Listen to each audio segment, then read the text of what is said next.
What's going down, folks? It's your boy C23 back on the sticks once again with another Madden 17 franchise video for you guys, and we've got a little bit of business to address before we hop into the gameplay. But before I do, I've got to give props to the man Ice Cool for dropping some knowledge on your boy. He dropped a comment telling me to check out other players on teams' practice squads, and at first I was a bit on the skeptical side, you guys. I won't even lie about it.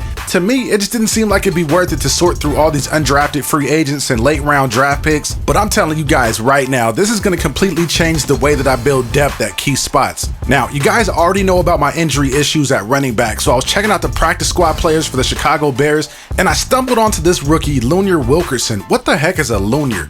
Anyway, check out his stats, you guys. 92 speed, 89 acceleration, 78 carry, 81 BC vision. That's not too bad for a rookie that's not even suiting up on game day. So I decided to keep searching to see what else could possibly be out there, and I stumbled on this running back, Dre Eubanks. He's got a 72 overall rating just like Wilkerson, and his skill set is pretty much on par with his as well. He's got 87 acceleration, 79 carry, 82 BC vision, and on top of all that, he's 6'1", 212 pounds with 93 speed. You guys, I'm telling you, I think we just found one right here. He's already better than every healthy running back that we have on the roster right now. So we're going to go ahead and make this deal and sign him from the Colts practice squad. Now, at some point, we're going to have to make a decision at running back because we have a lot of guys that are coming back from injury, but that probably won't be something we address until next season. Now, I also made a minor free agent pickup just to give us some added depth along the D-line. We're going to be losing Rashid Hageman this year in free agency, so I wanted to bring in a guy that could fill up that backup DN/D tackle spot. And if you do a side-by-side comparison, their skill set's pretty similar, so that should be a good pickup there.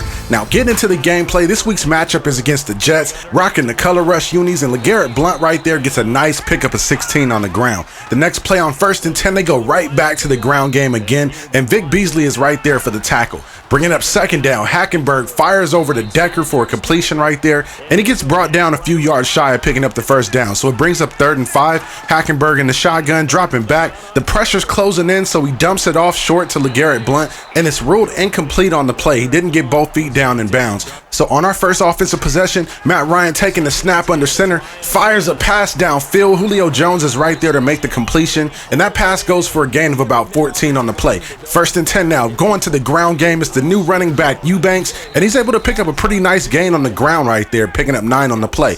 So that sets us up with the 2nd and 1. Matt Ryan with the play action, trying to wait for something to develop downfield, throws it up for grabs. What a dangerous pass. That really could have been picked off, but it falls incomplete. So that brings up a 3rd and 1 here. We try to go with the ground game, but the Jets run defense meets Eubanks in the backfield, and we end up going 3 and out on the drive. So on the Jets' next possession, they come out 3 wide, Hackenberg in the gun. There's a flag on the play, so Hackenberg just gets rid of it. Vernon makes the catch as he goes out of bounds, but this one is coming back. It's going to be backed up an extra 10 yards for holding. So on 1st and 20, Hackenberg with the snap, sensing the pressure, and he's forced to get rid of it. So it brings up a 2nd down. Hackenberg in the gun, handing the ball off to LeGarrette Blount, and look at the hit by Vic Beasley, knocking the ball loose, and the Falcons are able to recover the fumble at the 16-yard line. What a play by Vic Beasley. He just torpedoed himself right into the ball, knocking it loose and recovering the fumble. That was a heads-up play. So we take over in the red zone. Matt Ryan fires a pass across the middle to Julio Jones. He makes the catch and ends up picking up about 9 on the play. On 2nd and inches, handing the ball off to Eubanks.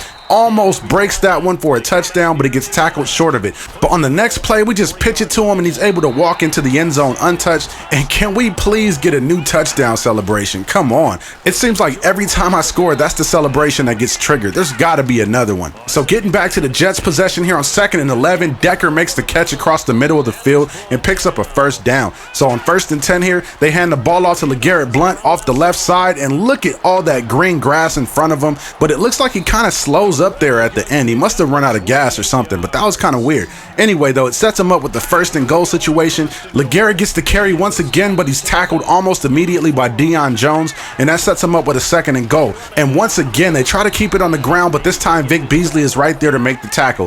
So on 3rd and goal, the 4-man rush creates a little bit of pressure, forces Hackenberg to throw it away. So we do a good job of keeping them out of the end zone, and they end up settling for 3. So on my next possession, we try to get the pass game going a little bit. Matt Ryan taking the snap, dumping a quick slant to Julio Jones, who picks up a first down. Then on 1st and 10, we go to the ground game with Eubanks. He makes a guy miss and almost gets the stiff arm to work right there, but he ends up being tackled short of the first down. So on 2nd and 1, Matt Ryan drives the ball downfield. Julio makes a leaping catch right there for a huge pickup on the play. And Dan Quinn is loving what he's seeing from the Falcons offense right now. So a couple plays later on 2nd and 6, Ryan completes the pass to Josh Gordon and he's tackled at the 28-yard line. So on 1st and 10, Ryan hands it off to Eubanks and he ends up picking up about 4 on the play. So on 3rd down now, Matt Ryan, empty backfield, dumps it off to Teron Ward, who makes the grab and picks up a pretty nice gain on the ground, because that sets up a 1st and 10 handoff to Eubanks and he's able to just run it in untouched once again for another score. And Dre Eubanks has gone from the practice squad to scoring 2 touchdowns in his first NFL game as a rookie. I'm telling you guys, going into next season when all the running backs come back healthy, we might have a triple running back by committee situation. I don't know how that's going to play out, but it definitely will be interesting to see how it works. Now, we've got a little bit of breathing room here with the 14-3 lead, and we've got to keep up the defensive intensity because we don't want to let these guys get back in it. So on 3rd and 7, Hackenberg in the gun, he takes the snap and has all day in the pocket until finally Upshaw is able to get there to bring some pressure. Now, I don't know if that was a great job by the Jets O-line or horrible D-line play, but I can tell you one thing, the secondary had everybody locked up. Look at that, there's nobody open on that play, and even though it took a while for Upshaw to get there, he was able to get the job done.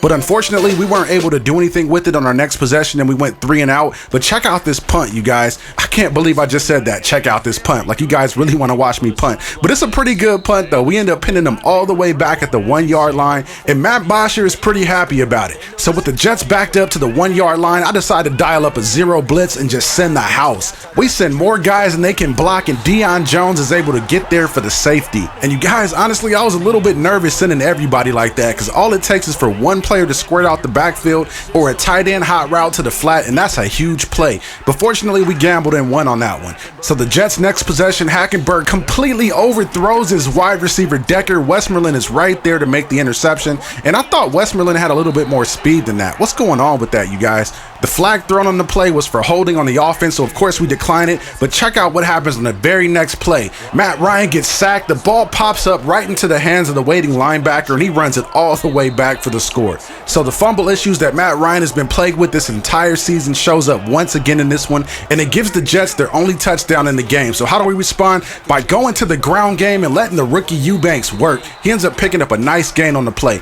And then on the next play on 1st and 10, Matt Ryan completes the pass to Josh Gordon, who turns upfield, taking it to the 20, the 15, the 10, and then tight ropes the sideline before he's tackled at the 1-yard line. So the big play by Josh Gordon sets us up with a 3rd and goal touchdown strike to Julio right there. And with that score, this one is pretty much in the bag. But why do they keep trolling me with that touchdown celebration, you guys?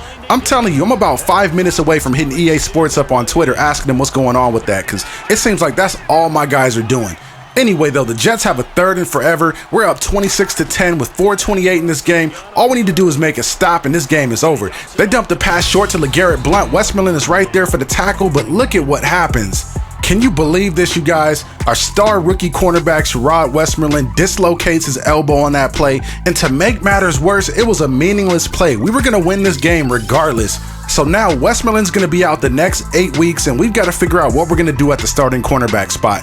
I'm thinking about just sliding Jalen Collins over there and letting it ride and not having to worry about making a trade and all that, but Collins may be a bit of a liability in man coverage, so I don't know. We'll figure something out, but keep in mind we are at the trade deadline right now, you guys, so if we do make any trades, it's going to have to happen right now before we can advance to the next week. But anyways, you guys, that's my time. I hope you enjoyed the video. Don't forget to like, share, comment, and subscribe. I'm signing off, and I'll see you in the next one.